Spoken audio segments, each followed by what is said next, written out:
Les aéroports et les gares qui n'échappent pas au grand chassé-croisé des vacances, mais les destinations, elles, changent. À cause notamment des derniers attentats, les touristes sont moins nombreux à prendre la direction du Maghreb ou de la Turquie. Du coup, Emmanuel Dutheil, quelles sont les destinations qui en profitent ? Eh bien, cette année, plus que jamais, on a misé sur les grands classiques, l'Italie, l'Espagne et surtout le Portugal qui connaît une très forte croissance.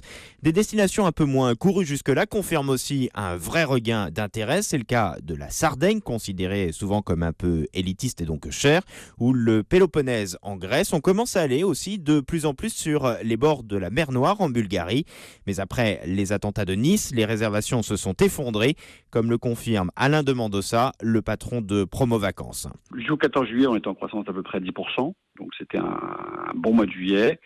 Et malheureusement, l'impact de l'attentat de Nice a fait complètement changer la courbe, puisque depuis le 15 juillet, on est plutôt en régression de 5%. Je pense que les Français aujourd'hui ont peur et qu'il y a des Français qui ne veulent plus partir par des aéroports.